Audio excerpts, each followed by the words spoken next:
Assalamualaikum warahmatullahi wabarakatuh.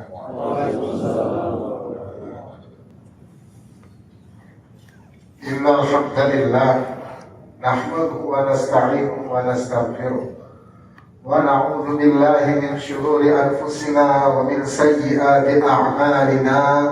Man yahdihillahu fala mudilla lahu wa man yudlilhu fala hadiya lahu. Asyhadu an la ilaha illallah wahdahu la syarika lahu. Asyhadu anna Muhammadan abduhu wa rasuluhu la nabiyya ba'dah. Allahumma salli wa sallim wa barik ala sayyidina wa maulana Muhammadin wa ala alihi wa sahbihi ajma'in wa ba'du. Fa ya ayyuhal hudur usi nafsi wa iyyakum bi taqwallahi faqad fazal muttaqun. Qala Allah ta'ala fi kitabihil aziz wa huwa asdaqul qailin. A'udzu billahi minasy syaithanir rajim. Ya ayyuhalladzina amanu taqullaha haqqa tuqatih wa la tamutunna illa wa antum muslimun. Shadaqallahul azim wa shadaqa rasulul karim. Sidang Jumat yang dirahmati oleh Allah Subhanahu wa taala, hal yang pertama yang harus kita lakukan adalah bersyukur kepada Allah Subhanahu wa taala. Karena dengan taufik dan hidayahnya kita diberikan kesempatan untuk menunaikan sholat Jumat. Kita mohon kepada Allah Subhanahu wa taala, mudah-mudahan taufik dan hidayah selalu dilanggengkan sampai kita wafat dalam keadaan muslim. Sidang Jumat rahimahullah, tidak terasa waktu berjalan dengan sangat cepat. Dan yang harus kita tanamkan lagi adalah bahwasannya waktu merupakan suatu alam untuk kita berinvestasi yang menentukan kita di akhirat nanti akankah ke surga atau ke neraka. Karena saking pentingnya, maka Allah Subhanahu wa taala berfirman di dalam surat Al-Asr dengan menggunakan gaya bahasa sumpah yang bunyinya wal asr. Di dalam ilmu tafsir disebutkan kalau Allah Subhanahu wa taala tidak pernah bersumpah kecuali atas sesuatu yang agung. Maka ketika Allah bersumpah demi masa wal asr, maka Allah ingin mengabarkan bahwasannya masa waktu merupakan hal yang sangat berharga buat kita. Kenapa berharga? Karena waktu merupakan investasi buat kita dan penentu kita di akhirat nanti akankah ke surga ataupun ke neraka. Karena waktu ini berjalan dengan sangat cepat dan sudah menjadi tabiat manusia yang selalu lalai. Dinamakan manusia asal katanya dari kata nisyan, artinya lupa dan lalai. Maka tabiat manusia itu lalai terhadap apa yang harusnya dia diinvestasikan pada waktu yang diberikan. Maka di sini oleh Allah Subhanahu wa taala dengan kasih sayangnya manusia diberikan beberapa waktu yang waktu tersebut menjadi lebih mulia daripada yang lainnya. Untuk apa? Agar manusia bisa membayar waktu yang telah lewat yang harusnya dia gunakan untuk berinvestasi kelak di akhirat. Salah satu waktu yang Allah agungkan adalah bulan-bulan haram. Di antaranya adalah bulan Rajab dan sekarang akan habis. Setelah bulan haram yang Allah paling agungkan adalah bulan Ramadan. Jadi sebetulnya Ramadanlah yang paling mulia. Cuma karena Allah Subhanahu wa taala tahu bahwasannya orang yang masuk bulan Ramadan itu butuh persiapan, maka sebelum Ramadan Allah jadikan satu bulan yang mulia, yaitu bulan Rajab atau bulan haram. Di mana pada bulan haram tersebut adalah menjadi pintu masuk bagi manusia untuk berinvestasi, memetik hasil di bulan Ramadan.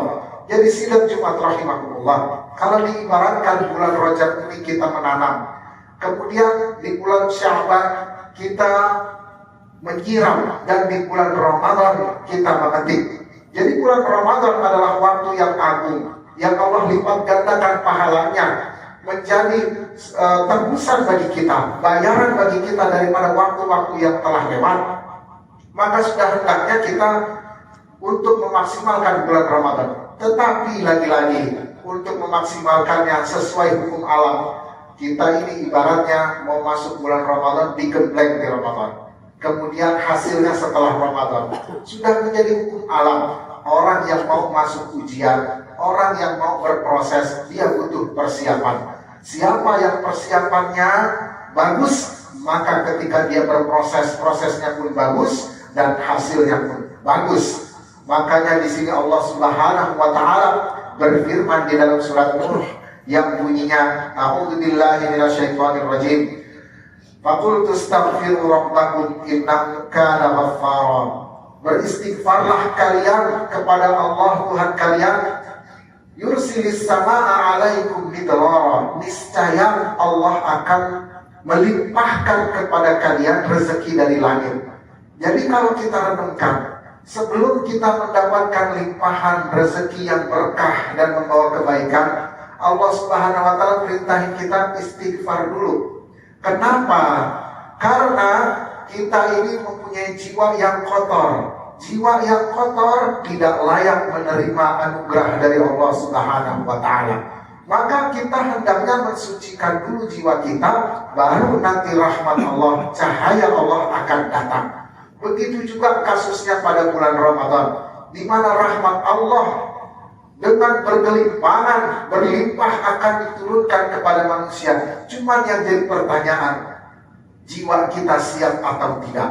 Poinnya di sini adalah bahwasanya persiapan untuk menerima rahmat Allah, anugerah Allah lebih utama daripada kita mencari rahmat Allah itu sendiri. Karena tidak akan datang rahmat itu kepada jiwa yang masih kotor, kepada jiwa yang masih harus dibersihkan. Maka persiapan yang paling pertama untuk menyambut bulan Ramadan adalah kita sucikan jiwa kita dulu sebelum kita berbuat yang lain. Bagaimana cara mensucikannya? Pertama adalah dengan kita banyak beristighfar kepada Allah, mengingat bahwasanya kita sudah banyak lalai, mengingat bahwasanya kita sudah banyak kufur nikmat. Dan persiapan ini, istighfar, adalah sesuatu yang penting. Kalau kita mungkin bertanya, kenapa setiap Ramadan kok hasilnya nggak maksimal? Kenapa kita hanya bertakwa di bulan Ramadan? Padahal intinya adalah kalau kita setelah Ramadan menjadi lebih baik, itu artinya berhasil. Kalau kita merasa kenapa tidak berhasil, maka hendaknya kita bertanya kepada diri kita sendiri dulu. Apakah saya sudah sempurna dalam persiapan menuju bulan Ramadan atau tidak? Atau bahkan besok Ramadan dan saya baru ingat malam ini, lantas bagaimana mau maksimal mendapatkan rahmat Allah? Maka jangan salahkan Allah, jangan salahkan Rasulullah, tapi salahkan diri kita sendiri. Kadang memang sifat manusia seperti itu, tidak mau disalahkan. Kadang-kadang kita mengeluh, kenapa doa kita tidak terkabul? Kadang kita mengeluh, kenapa rahmat Allah tidak juga turun? Mungkin kita akan bertanya dengan mudah, tapi sulit bagi kita untuk kembali ke diri kita. Apakah diri saya sudah siap untuk mendapatkan itu atau belum?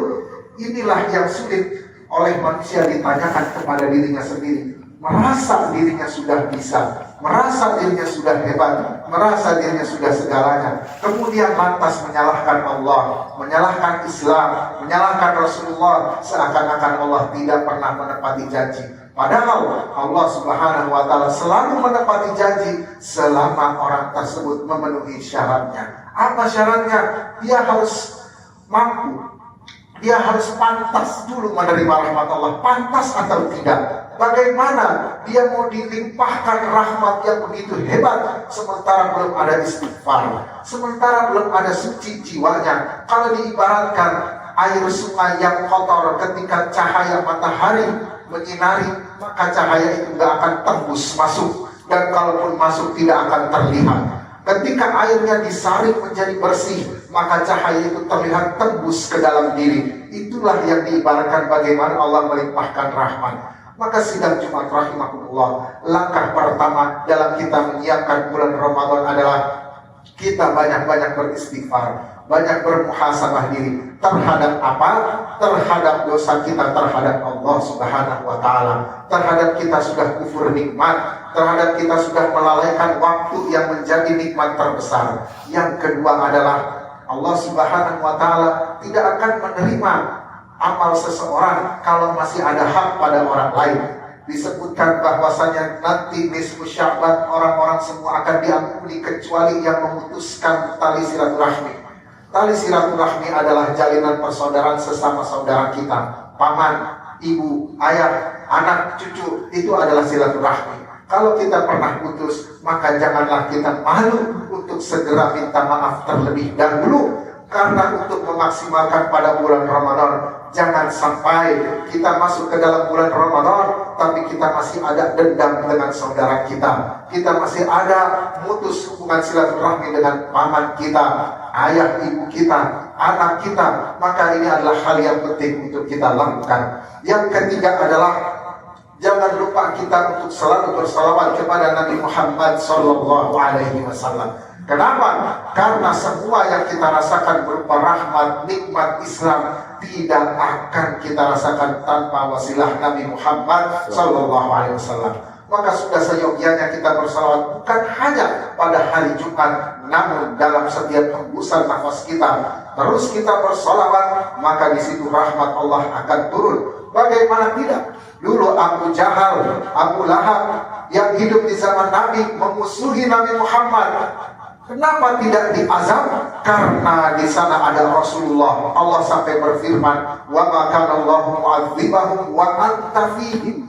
Tidaklah Allah mengazab mereka, Abu Jahal dan kawan-kawan, sementara engkau wahai Nabi Muhammad ada di antara mereka.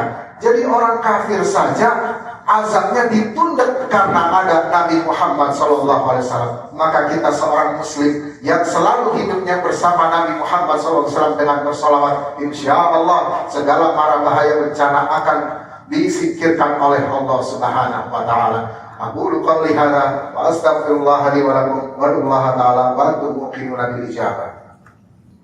Innal hamdalillah nahmaduhu wa nasta'inuhu wa nastaghfiruh wa na'udzu billahi min shururi anfusina wa sayyiati a'malina. Man yahdihillahu fala mudilla lahu wa man yudlilhu fala hadiya lahu. Asyhadu an la ilaha illallah wahdahu la syarika lahu wa asyhadu anna Muhammadan abduhu wa rasuluhu la nabiyya ba'dahu.